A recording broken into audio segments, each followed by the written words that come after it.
کہ شرک کسی کو معاف نہیں ہے، شرک بہت بڑا گناہ ہے۔ رب العالمین کیا مطلب جو ہے تمہارا عقیدہ یہ ہے کہ نبی بھی جو ہے شرک کریں گے؟ ابے تو کیا اللہ تعالیٰ کے بھائی ماشاء اللہ، اللہ تعالیٰ کے اوپر تم کیسے بہتان باندھ سکتے ہو؟ نہیں مطلب نبی جو ہے شرک کریں گے؟ میں کوئی اپنی بات تھوڑی نہ کہہ رہا ہوں، اللہ نے قرآن میں 18 نبیوں کو ایک کے بعد ایک نام لے کے وارننگ دی، اور لاسٹ میں اللہ کے نبی کو وارننگ دی کہ اے نبی اگر آپ بھی شرک کرتے تو ہم آپ کے اعمال کو ضائع کر دیتے ہیں۔ میں یہی تو کہہ رہا ہوں کہ آپ کے نزدیک یہ عقیدہ ہے کہ نہیں، میرا عقیدہ تو یہ ہے کہ اللہ کے نبی صلی اللہ علیہ وسلم پکے توحیدی تھے، توحید پرست تھے، اور ایک اللہ کی عبادت کرتے تھے اور ایک اللہ سے ہی مدد مانگتے تھے غیب میں۔ یہ میرا عقیدہ ہے۔ کہہ دیا کہ اللہ نے جو ہے نبی پاک کو بھی جو ہے اس بات کی تاکید کی کہ تم بھی شرک کرو گے۔ بھائی قرآن آپ پڑھے نہیں ہے تو کیا اس میں بھی ہماری غلطی ہے کیا؟ ہم تو حوالہ دے رہے ہیں نا، سورہ زمر آیت نمبر 65 کھول کے دیکھیے۔ کہا کہ قرآن کی مولا علی کا ہی فرمان ہے کہ قرآن کی نص حق ہے، اس سے استدلال جو آپ کر رہے ہیں وہ غلط ہے۔ ارے مولا علی ان کے بھی یہ سمجھ میں آ گئی تھی کہ اگر اللہ کے نبی تو کیا اگر علی بھی شرک کرے گا تو بھی معاف نہیں ہے۔ ہاں تو مقصد تو وہی میں پوچھ رہا ہوں نا کہ آپ کے نزدیک یہ ہے کہ نبی شرک کریں گے معاذ اللہ؟ مطلب بھائی آپ کی تو مثال ایسی ہو گئی ہے کہ اگر میں کوئی کو سمجھانے کے لیے کہوں کہ اگر تم نے چوری کی تو میں تمہارے ساتھ فلاں کر دوں گا، تو اس کا مطلب یہ ہے کہ میں نے معاذ اللہ اس کو چور مان لیا۔ ارے آدمی آگاہ کرتا ہے نا سامنے والے کو کہ ایسا کام نہ کرنا ورنہ ایسا ہوگا تمہارے ساتھ، تو اس کا معنی یہ نہیں ہوتا کہ وہ چور ہے۔ نہیں چور نہیں ہے، اس سے آپ وہی تو میں کہہ رہا ہوں استدلال ہی آپ اللہ کے نبی کی شان میں توہین کر رہے ہیں۔ اللہ تعالیٰ نے واضح فرما دیا اے نبی اگر آپ نے بھی شرک کیا تو آپ کے اعمال ضائع ہو جائیں گے اور آپ خسارہ اٹھانے والوں میں سے ہو جاؤ گے۔ توہین آپ کر رہے ہیں اللہ کے نبی میں جماعت اللہ۔ ہم نے تو کچھ نہیں کہا، ہم تو کہہ رہے ہیں کہ اللہ کے نبی پکے توحید پہ تھے۔ شرک کا استدلال کر کے وہاں پہ فٹ کر رہے ہیں وہاں پر۔ ارے قرآن کی آیت ہے میرے بھائی، آپ پڑھو نا، کھول کے دیکھو۔ اگر میں جھوٹ بول رہا ہوں اپنے اعلیٰ حضرت کا ترجمہ پڑھ لو کنز الایمان، اس کو کھول کے دیکھ لو۔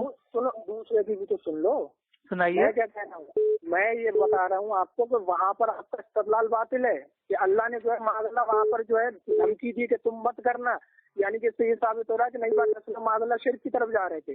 وہاں پر دوسروں کو یہ دیکھا، یہی مولا علی نے کہا تھا کہ قرآن کو اپنی عقل سے نہ سمجھنا۔ اب آپ اپنی عقل اس میں میرے بھائی ڈال دیے۔ یہ بخاری کی حدیث ہے بھائی آپ ایک کام کیجیے، پہلی چیز تو میرے بھائی آپ کو ایک دعوت دے رہے ہیں، آپ سب سے پہلے قرآن کو سورہ الفاتحہ سے لے کے سورہ ناس تک 114 صورتیں سمجھ کے پڑھ لیجیے ایک بار۔ آپ پہلے میرے بھائی قرآن کو سمجھ کے پڑھ لیجیے، اس کے بعد لوگوں سے بحث کیا کیجیے۔ فالتو میں اللہ کے نبی کی شان میں توہین کر رہے ہیں آپ۔ میں آپ کو ابھی جو ہے کچھ چند آیاتیں بھیج رہا ہوں، مجھے نا چند آیات بھیجیے نا، منہ سے بتائیے بھائی، اتنا ٹائم نہیں پڑھنے کا۔ تو بھائی میرے پاس کتاب کھلی رکھی نا، میں دوپہر میں بھی ان کا فون آیا۔ ارے ٹھیک ہے، ہمیں حوالہ اپنا دیجیے، اس کا مفہوم ہی بتا دیجیے۔ ہم کب کہہ رہے ہیں کہ عربی متن پڑھو آیت کا، جو یاد ہے اس سے بات کیجیے۔ نہیں، اور ابھی بھی میں لیٹنے جا رہا ہے، ایک دم سے آپ کا فون ہو گیا، تو ایسے ایک دم سے بنا کچھ۔ اچھا میرے بھائی چلیے ٹھیک ہے، آپ کے پاس جب ٹائم ہو آپ انشاءاللہ آرام سے بات کیجیے گا۔ بھائی دیکھیے فیض بھائی، ہمارا مقصد خالی اتنا ہے جو اللہ تعالیٰ نے قرآن میں کہا سورہ زمر کی آیت نمبر 65 میں، اس کا معنی تمام لوگوں نے ایک ہی معنی لیا ہے کہ یہ اللہ تعالیٰ نے امت کو بتانے کے لیے اللہ کے نبی کو بھی تنبیہ دے دی کہ اے نبی اگر آپ بھی شرک کریں گے تو آپ کے اعمال ضائع ہو جائیں گے، تاکہ جو امت ہے وہ یہ سمجھ جائے کہ جب انبیاء علیہ السلام وہ شرک کریں گے تو وہ نہیں بچ پائیں گے، تو ہم تو عام انسان ہیں۔ تو اس کا فہم آپ پہلے سمجھیے، نبی کی شان میں توہین نہ کیجیے۔ اب آپ خود آ گئے نا لائن پر کہ یہاں پر جو ہے امت، یہاں پر جو ہے امت کو تنبیہ کرنا مقصد ہے، نبی کے لیے معاذ اللہ یہ نہیں ہے کہ نبی شرک کریں گے یا پھر ان کو تنبیہ کی جا رہی ہے، امت کو جو ہے مقصد ہے تنبیہ کرنا۔ ابھی تک کیا میں چائنا میں بول رہا تھا؟ تو آپ چائنا میں ہی بول رہے تھے۔ 18 نبیوں کے نام آئے ہیں قرآن میں ایک کے بعد ایک، اور اس کے بعد اللہ تعالیٰ نے کہا ہے کہ اگر ان میں سے کوئی شرک کر لیتا تو ان کے اعمال کو ہم ضائع کر دیتے۔ تو کیا اللہ تعالیٰ معاذ اللہ کیا مطلب لوگوں کو بہلانے کے لیے ایسا کہہ رہا ہے؟ اللہ حقیقت میں ایسا کر دیتا۔ یہ ہمارا ایمان عقیدہ ہے کہ اللہ تعالیٰ اگر کوئی انبیاء علیہ السلام بھی معاذ اللہ اگر وہ شرک کر بھی دیتا نا تو اللہ اس کو معاف نہ کرتا۔ یہ ایمان ہونا چاہیے کیونکہ شرک سب سے خطرناک گناہ ہے۔ اور ہمارا عقیدہ یہ ہے کہ انبیاء اکرام شرک کر ہی نہیں سکتے۔ وہ تو ہمارا بھی ہے نا، وہ تو میرے بھائی اللہ کے نبی معصوم ہے نا، لیکن ہر سکے کے دو پہلو ہوتے ہیں نا۔ تو ہر سکے کے دو پہلو ہوتے ہیں، ایسے تو اگر آپ دو پہلو نکالیں گے نا تو بہت بات آگے بڑھ جائے گی۔